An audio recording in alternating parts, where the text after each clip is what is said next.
Idukki Nedumkandam medical trust ആശുപത്രിക്കെതിരെ ചികിത്സാ പിഴവ് പരാതി. ഒരു മാസം ഗർഭിണിയായ യുവതിക്ക് മരുന്ന് മാറി നൽകിയെന്നാണ് പരാതി. ഫോളിക് ആസിഡ് എന്ന മരുന്നിന് പകരം വാതരോഗികൾക്ക് നൽകുന്ന ഫോളിട്രാക്സ് എന്ന മരുന്നാണ് നൽകിയത്. 2 തവണകളായി 6 ഗുളികകൾ നൽകി. 2 എണ്ണം കമ്പമെട്ട് സ്വദേശിയായ അനുഷാജി കഴിച്ചു. പിഴവ് മനസ്സിലാക്കിയതോടെ 4 ഗുളികകൾ ആശുപത്രി തിരികെ വാങ്ങിയെന്നും കുടുംബം. എന്നാൽ പിഴവ് സംഭവിച്ചിട്ടില്ലെന്നാണ് ആശുപത്രിയുടെ വിശദീകരണം. ഇത് നമുക്കാദ്യം പ്രതികരണം ഒന്ന് കേൾക്കാം. നമ്മൾ ആ മെഡിസിൻ ജസ്റ്റ് ഒന്ന് ഗൂഗിൾ ചെയ്ത് നോക്കി. ഫോളിക് ആസിഡിന് പകരം ഫോളിട്രാക്സ് എന്ന് പറഞ്ഞൊരു മെഡിസിനാണ് നമുക്ക് കൊണ്ട് തന്നിരിക്കുന്നത്. അതിൻ്റെ ബില്ലും കാര്യങ്ങളും എല്ലാം നമ്മുടെ കയ്യിലുണ്ട്. ഇവരൊരു ഹോസ്പിറ്റലിൽ നമ്മളന്ന് കംപ്ലയിൻറ്റ് ചെയ്തു. നമ്മൾ ഇന്ന് കട്ടപ്പന സെൻറ്റ് ജോൺസ് ഹോസ്പിറ്റലിൽ പോയി നോക്കി ഡോക്ടറിനോട് ചോദിച്ചു കഴിഞ്ഞപ്പോഴത്തേക്കും ഡോക്ടറും പറഞ്ഞു ഇത് കഴിച്ച് കഴിഞ്ഞാൽ ഒന്നെങ്കിൽ അബോർഷൻ ഉണ്ടാകും, അല്ലെങ്കിൽ കുഞ്ഞിന് മാരകമായ അസുഖങ്ങളോടെയാണ് കുഞ്ഞ് പിറക്കത്തുള്ളൂ എന്ന് പറഞ്ഞു. അംഗവൈകല്യം അങ്ങനെ മുതലായ പ്രശ്നങ്ങൾ ഉണ്ടാകുമെന്നാണ് കട്ടപ്പന സെൻറ്റ് ജോൺസ് ഹോസ്പിറ്റലിൽ നിന്ന് പറഞ്ഞിരിക്കുന്നത്. പരാതിയായിട്ട് നമ്മൾ മുന്നോട്ട് പോകാനായിട്ടാണ് തീരുമാനിച്ചിരിക്കുന്നത്. രാഹുൽ സുരേഷ് ഉണ്ട്. രാഹുൽ, ഇതെങ്ങനെ സംഭവിച്ചു? ഫോളിക് ആസിഡ് ഫോളിട്രാക്സ് ആയിട്ട് എങ്ങനെ മാറും? അത്ര ബോധമുള്ള ആരും ഉണ്ടായിരുന്നില്ലേ ഫാർമസിയിൽ?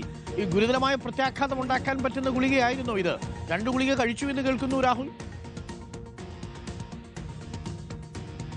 അരുൺ, സാധാരണ ഗർഭിണികൾക്ക് ഫോറിക് ആസിഡ് എന്ന ഗുളികയാണ് നൽകുന്നത്. അതിന് പകരമാണ് ഫോറിക് ട്രാക്സ് എന്ന ഗുളിക ഈ ആശുപത്രിയിൽ നൽകിയിരിക്കുന്നത്. ഫെബ്രുവരി 4-ാം തീയതി ആയിരുന്നു യുവതി ഈ ആശുപത്രിയിൽ ചികിത്സ തേടിയത്. 2 ദിവസങ്ങളിലായി 6 ഗുളികകൾ ഈ യുവതിക്ക് നൽകുകയും അതിൽ 2 എണ്ണം ഈ യുവതി കഴിച്ചുവെന്നാണ് പറയുന്നത്. അതിന് പിന്നാലെ ഡിസ്ചാർജ് ആകുമ്പോഴാണ് ഈ ഗുരുതരമായിട്ടുള്ള പിഴവ് ഈ കുടുംബം തിരിച്ചറിയുന്നത്. അന്ന് തന്നെ ആശുപത്രിയിൽ പരാതി നൽകുകയും ചെയ്തിരുന്നു. എന്നാൽ ആശുപത്രി അധികൃതർ പറയുന്നത് 6 ഗുളികകളിൽ 4 എണ്ണം തിരികെ എടുത്തിട്ടുണ്ട്. പക്ഷേ 2 ഗുളികകൾ യുവതി കഴിക്കുന്നതിന് മുമ്പ് തന്നെ തിരികെ വാങ്ങുകയും പകരം ഈ ഫോളിക് ആസിഡ് എന്ന ഗുളിക നൽകിയെന്നുമാണ് പറയുന്നത്. പക്ഷേ കുടുംബവും യുവതിയും ഇപ്പോഴും ഉറച്ചു നിൽക്കുന്നു താൻ ഈ ആശുപത്രിയിൽ നിന്നും കഴിച്ചത് ഫോളിട്രാക്സ് എന്ന ഗുളിക തന്നെയാണെന്ന്. അതിന്റെ അടിസ്ഥാനത്തിലാണ് ഇപ്പോൾ പോലീസിനും അതുകൂടാതെ മുഖ്യമന്ത്രിക്ക് ഉൾപ്പെടെ പരാതി നൽകാനും കുടുംബം തീരുമാനിച്ചിരിക്കുന്നത്.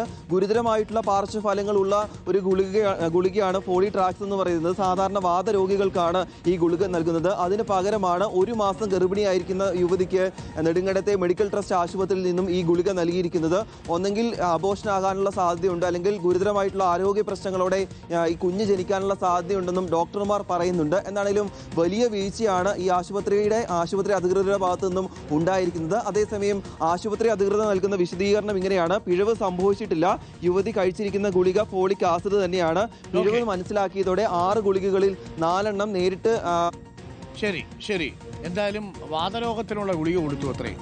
ഫോളിക് ആസിഡിന് ഗുളിക കൊടുക്കേണ്ടതിന് പകരം ഇത് എന്തൊക്കെയാണോ സംഭവിക്കുന്നത്?